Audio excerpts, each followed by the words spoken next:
Hey, everybody, welcome to the Get the Bag podcast. I am your host, Ladia. Got my co host, Tim, and welcome.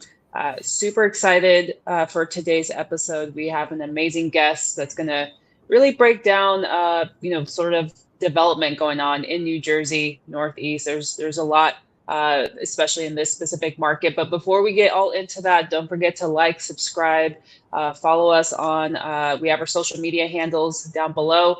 We want to hear from you guys. But as always, the goal is to pass along knowledge as we learn it. So I hope you guys enjoy this episode. But today's guest is amazing that, they started off as a wholesaler and kind of transition. And this is kind of the beauty of real estate is you can really start anywhere and like end up somewhere else in the real estate. There's so many umbrellas under the real estate I guess, ladder that you can focus on. And so, they are a podcaster, a wealth strategist in the New York City area, over 10 years of experience. She is known for specializing in development, residential, commercial, and investment real estate. Her ability to successfully leverage her business relationships, acquire off-market real estate opportunities, and expertise the real estate redevelopment has been the key to her successful real estate career. She is committed to normalizing women and minority developers in the real estate development, which I love. Let's welcome Dionte Chantel to the Get the Bag podcast. Hi, everyone. Hey, Welcome. Thank you for having me. Of course. Yeah, I know you have a lot going on, so appreciate you taking the time. I kind of like poked around through your YouTube and Instagram, and I love what you stand for, especially when you mentioned normalizing women and minority developers. We've had a few women on the podcast and just talking about how important it is to use your voice, to put yourself out there, to kind of really create that space for women to feel comfortable and confident to step in. So 10 years is a long time. Like that's like 100 years, almost. Like you've been through it all. So talk to us about kind of how you got started. I know you mentioned you got into wholesaling, but like kind of in a couple minutes, maybe a 10-year timeline. So again, thanks for having me. I'm Dionte Chantel. All of you guys that are listening and ladies out here listening. I actually got started back in 2011 after graduating from grad school. And I started out as a real estate sales agent in New York City. And I was just doing like luxury apartment rentals. Was, somewhat successful. I always thought I was going to be a lawyer. That was my life goal, an attorney. And at the time I was, real estate, as you know, is up and down, especially as a newbie real estate agent. So make a long story short, I wanted to get into the law sector. I applied for a real estate paralegal position, got hired there. But I was still intoxicated with real estate, especially New York City real estate is luxury, high-rise penthouses. I'm like, yeah, love this. Make a long story short, I went on to love renovations and watching renovation shows on HGTV. I just knew I wanted to be in the real estate development space. And I was broke. I didn't have any money. I think my salary at the time was like $35,000 as a paralegal. And I'm like, okay, how am I going to do this? But what I did was I picked up the technique of real estate wholesaling. I knew that was the way I was going to build my capital. And that ultimately did segue me into real estate development. And I always tell people my very first cash buyer is the person that actually helped me or referred a real estate development program that I signed up for. They kind of helped me get into development. And, we're still working together. When did we meet? Like 7 years ago. Oh, wow. Yeah. So you just never know who you're going to encounter in this space. And he went on to be a destiny helper on my journey. That's amazing. I mean, coming from being a wholesaler to now a developer. And I know that, on the wholesale side, like there's a lot of, a learning curve as well, too, just, on acquisition and then talking to investors and buyers and all of that. And I think that's so cool because it's a testament to, also, and the relationship you had built with your investor to actually push you into development. And I think that's amazing. And what was the transition like for you from wholesaler to developer during that time? It wasn't an easy transition. But I had to show up for myself. So Mm, just to be honest with you, I had to make sure that those around me, one, I was bringing value to them, and also they were bringing value to me. And I literally had to leverage their experience to get taken serious in the right places. So immediately, I had partnered with another woman investor, and I had the connections, right? I had, city hall connections, and it was one of my wholesaler friends that actually got me into becoming a real estate developer with the city of Newark, New Jersey, and the city of East Orange, right? So mm, again, cultivating relationships is key. Like, Right. yes. and people, they try to shun wholesalers, but wholesalers are the people that know where the money is, where opportunities That's right. why. So, I mean, they try to act like wholesalers are like cockroaches in the real estate space, but we're not. And I'm gonna say we're Exactly. how I started. And again, cultivating relationships, being respectable, being likable, just bringing value to people. It was not an easy transition, so I don't want anybody to think it's easy. And although I had made money and built capital as a wholesaler, when it was actually time to build the properties, I started at zero all over again. Mm, mm. Right. It's amazing. I mean, it wasn't amazing going through it, but now looking back, it's amazing how God made sure I started at zero, so He can say no one can take credit for this but me. And I'm a very spiritual person. That's why I'm bringing God into this. And it literally was the mere grace of God that even got me with the right builder, got me with the right team. And that Mm. builder went on to fund my project. And we're partnering on projects going forward now. That first project we took down together was, $2.5 million in construction costs. So, although I was able to get the land, I didn't have the resources to build the land because I had to Hmm. start from zero. And I know you're like, why the heck you had to start from zero? Well, should we go into that, or do you want to ask that? Yeah, go Let's ahead. do it. Yeah, Yeah, yeah, Break go it so for down. it. yeah, so as I built partnerships with people that I guess I shouldn't have. I was engaged to be married, and when me and my ex fiance, and who was also my builder, we separated. Assets Mm, had to be separated as well. Mm. Income stopped, right? Because we also owned a construction business together. So once, all of that had to be separated, I had to, one, process a failed engagement, two, any assets we had together, I had to sell it. So cash flow stopped there, and then cash flow from the construction business stopped there as well. And I'm like, okay, now I have to find a whole new team. So it was just a lot to process and to deal with. But I have no regrets. It literally, I had to hit rock bottom just to be thrust forward and further. So if I had to do it all over again, I definitely would. mm, Definitely would. Wow, that's amazing. I mean, I see a recurring theme with you. One is the relationships you build, and we talk about this a lot. Like people yeah. say, like it's corny, your network is your net worth, but it's really true. If you're cultivating relationships and adding value, had you not, connected with this builder or whoever, the other wholesaler who connected you with the developer, it's just putting it out there. There was just something about you where you just put out, like, just want to be better, and people see that in you and Hmm. kind of put you in the right rooms to do that. So I love that. And also, I love what you said about wholesalers, because I'm having a big riff with realtors right now, and I'm Hmm. trying to change the narrative of like, hey, realtors and wholesalers should really be collaborating, especially in this market. But it's all like whatever stories people want to make of themselves. But um, the biggest thing is starting from zero. Like whether it's like it wasn't just like what you went through as well, because that's like on a personal level that anybody else could have just easily been like, I'm putting the talent, throwing the towel in. I'm done. This is too much. Let me do this, or let me do something different. But you didn't. You put your head down. And there's something about when your back is against the wall where you make miracles happen, like you said, like using God as like like, hey, he helped me, whatever it is, I needed that, and he got me through it. So I think from that respect, there's just something admirable about that, because not many people would do that. But you made it happen.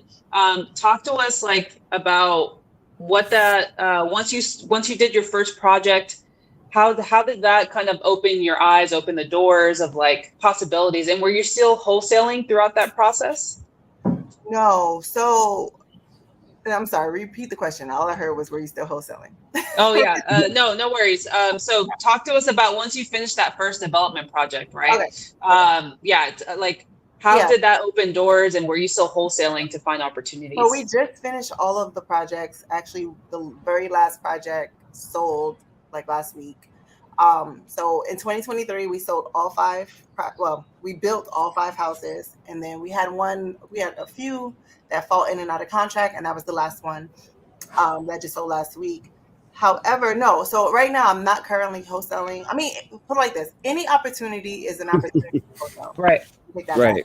I have not done a wholesale deal since. However, I always work with land wholesalers, real estate wholesalers, because some opportunities I cannot take down, but someone in my organization might want it. And if there's an opportunity for me to make $5,000, so be it. And actually, I was supposed to close a deal probably a few weeks ago for a land deal that I didn't actually want.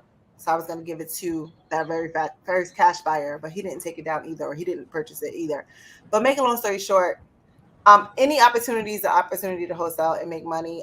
It's just a strategy. I always like to tell people, Donald Trump, our favorite ex-president Donald Trump, his very first real estate deal was actually a wholesale deal, and he made $2 million. Mm-hmm. Right. So $2 million Yeah. on flipping paper. We all should be an opportunist when those opportunities come across our table. Yeah. Right. So, and many people don't realize everything we do in life is considered a wholesale transaction. You go in to buy bread at the store. Well, guess what? They purchased it somewhere else for $1 and they're selling it to you for $4, right? Mm-hmm. Right. Whether or not you notice, you are in the middle of a wholesale transaction every day.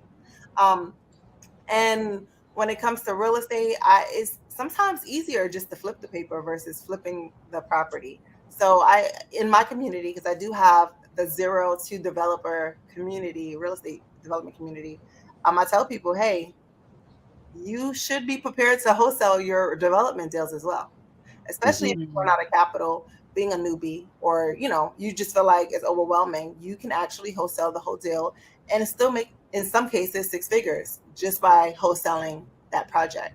So I teach it from all angles. I feel like creative financing in real estate is important. Wholesaling is important as well.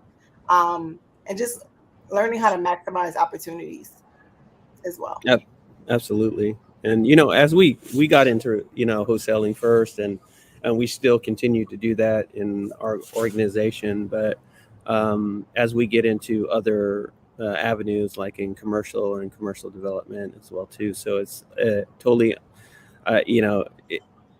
starting over and trying to navigate that from understanding wholesaling. It does help you. But learning a new kind of craft within real estate is commendable to you. I mean, starting from 0, not having any funds, and then finding the funds, and then finding a development partner to actually start to finish. So I think that's super important, and that's a testament to your relationships as well too. So do you primarily do residential development, or are you into like multifamily or Yeah, so we're shifting into multifamily. We have a couple of potential deals that we're working on right now, one with that same builder and then with some other building partners throughout the country. So it's all about, again, it's all about learning the business and leveraging. Yeah. Because if I sat here and said today, oh, I'm ready to build a 100 unit building, no, technically I'm not. Okay. Technically I'm not. So the way things are happening right now, I'm also structuring the deal as if I had no money. Mm-hmm. You Mhm. Mm-hmm. know, and it's not about me having the money. It's about what do I know and who do I know to Mm-hmm. help Right. get to the finish line or to help my vision or my dreams come to pass. So yeah, I don't know if that answered the question, but Yeah, no, it does because I mean, residential is different from the multifamily yeah, space, and it is different. when you get into the commercial side, there's a lot more ways to make money within the deal there is in residential. So, like, I mean, you can get paid up front, you can get paid in the middle, and you can get paid at the end. So it's great. It's a longer play, but definitely it's rewarding as well too. But when someone's ready to make that jump, I think which you are and you're doing, and I think that's amazing too. So I think it's also the people you have too. Like, who knows, maybe you ran into a developer who's like, "Hey, I have this opportunity. I see what you're doing. You want to come in on the deal?" Or like, it's just finding ways to like where you can add value. So Yeah, this is why I feel like our wholesaling skills really come into hmm play, and like seeing opportunity out of nothing and yeah, then being like, pitching it to developers and be like, "Hey, and knowing your one thing about us is like, we're kind of also in the process of transitioning into more so commercial development, just because especially of our network is understanding zoning and like city protocols and like laws. That's something that's so underrated, that's not really talked about. It's just kind of like, oh yeah, hmm develop this and that, but once you really get into like the knowledge, like you need to know your ordinances, there's so many aspects hmm of it, because it's like, how do you know what can be built there if you don't even know what it's zoned for or what it could be zoned for? Like building those relationships with the city, things of that nature, that again, you're extending your network that way. So yeah, there's a lot of things, but it is really exciting being able to build something from nothing.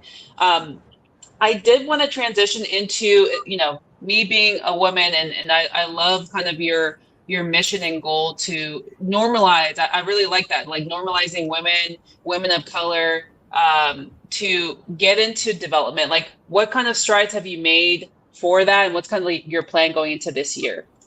yes. So for one, I think it's very important, and it doesn't really matter the color of the woman, and it Right. doesn't really matter if it's a man or a woman, right? It's important for individuals from their community to rebuild and revitalize their communities. We hmm have outside investors, outside cultures coming into our communities and shaping it and molding it into the way they think people should live. When in all reality, especially in the urban core, black and brown women are the ones that are still thriving there. Even when everybody else leaves, we're the ones whose dollars are still making that community flourish. So why Mm. not be a part of the narrative as to making sure it gets rebuilt and beautified to your liking? And again, it doesn't have to be that. I mean, I'm not going to say you don't need money. You do need money. It doesn't have to be your money, right? Right. So understanding the power of partnership is very important. And I just feel like a lot of us in the urban core, we lack that part of the puzzle. Okay. Mm. Understanding like, hey, I don't have to have everything. I just need to have one piece. I just need to know how it's supposed to be done. I just need to have those political relationships, as you started saying. Um, I need to know who my councilmen are because those are the very hmm same people that offer me these land opportunities, right? Right. I went to my cities and said, hey, I'm a developer. I went to school in this neighborhood. I want to build in this neighborhood. I want to bring value to this neighborhood. And they said, oh, really? You do? Okay, well, here go 2 lots here.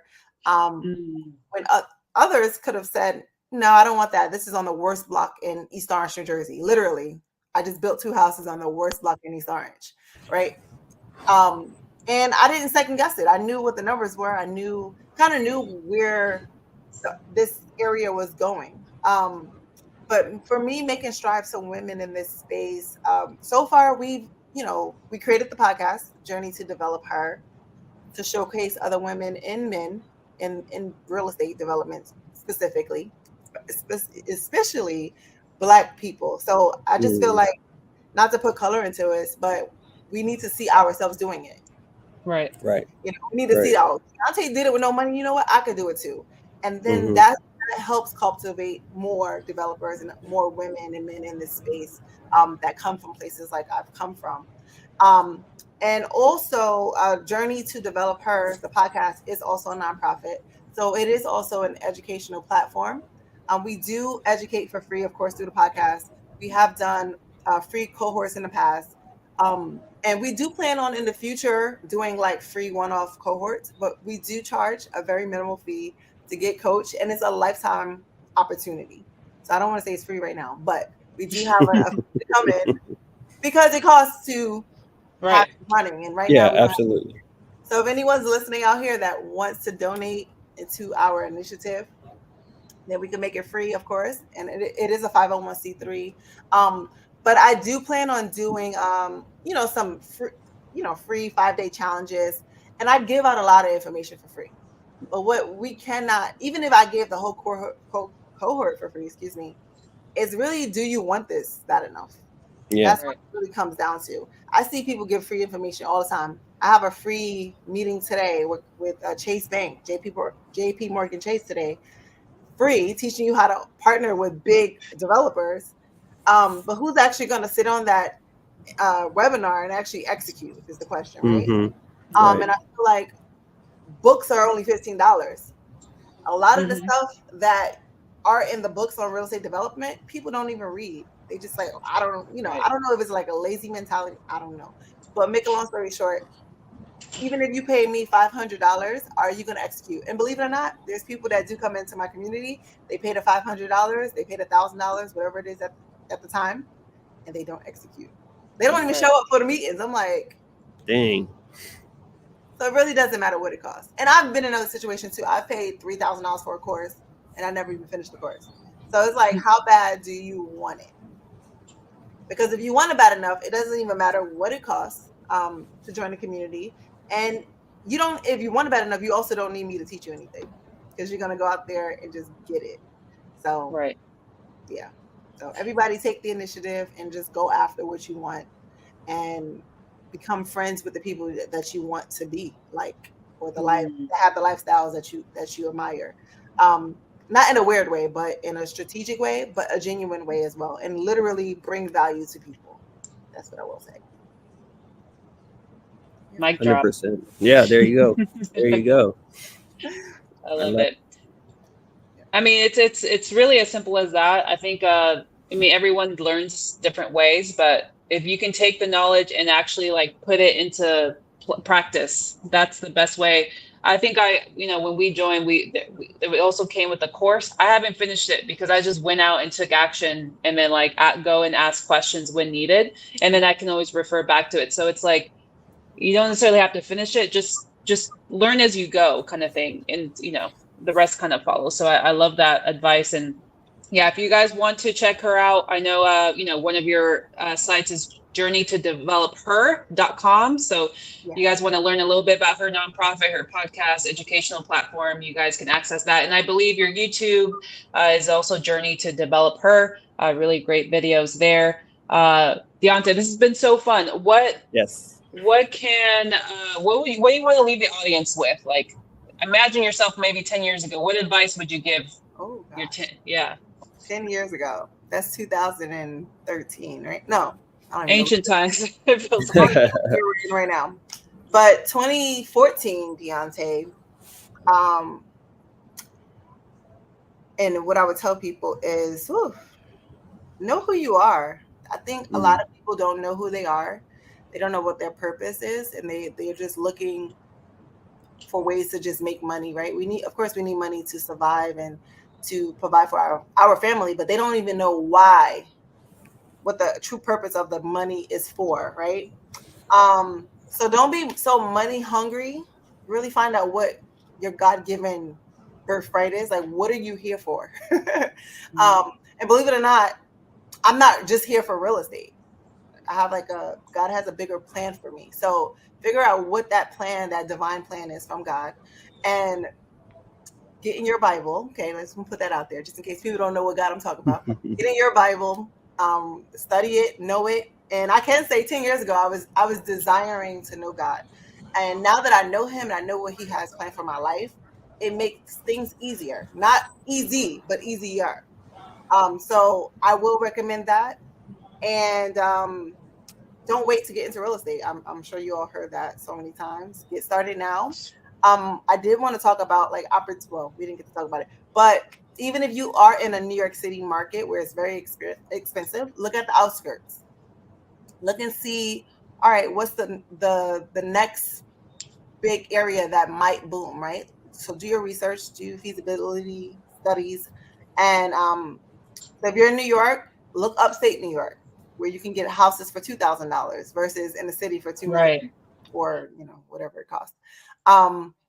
And if you are in a city like northern New Jersey, again, go to those municipalities, go to your land banks that are throughout the country, and see what opportunities that you can purchase from them. Again, some of these opportunities might be 500, it might be 2,000, it might be 10,000, but know your numbers and execute again, and build your team, of course, and execute. Right. I love that. Yeah, I know. I think people always see New York City and think like, they're just capped out at that. But I always say there's like your, what is it called? Your primary markets. The secondary markets is where it's at, because it's a little bit more affordable. I think even a lot of people buy a lot of rentals in upstate New York, because it's pretty affordable. And like the type of people that live there as well are like pretty good renters for the most part. But it's just opening your eyes up to the opportunities and placing yourself, like you said, around people who you aspire to be like. So again, if you're in the New Jersey area or just up northeast, make sure you hit up Dionte. Thank you so much again for joining us. We learned so much. It was short and sweet. I know. Maybe we'll have to get back. Check in with you, maybe seeing if you got into some commercial development with multifamily. Love to either way connect. We're actually coming to Kansas City, so we're in Kansas City actually already. Really? Okay. So I know we're hanging up. Hello again. So we do have some opportunities that we're potentially partnering on right now. One for 180 townhouses, and the other one does have a mixed use development project, a hotel and a castle. Craziness. So yeah, I love it. Nice to meet well, yeah, we do wholesale in Mia and Tim do wholesale in the KC market. So maybe offline, I'll hit you up for some opportunities. Send the land and mixed use opportunity over. Definitely take a look at it. I love it. All right, guys. Well, remember to hit up Dionte, journeytodevelopher.com. We'll put that all in the show notes. Thanks so much, Dionte. We'll catch you guys later.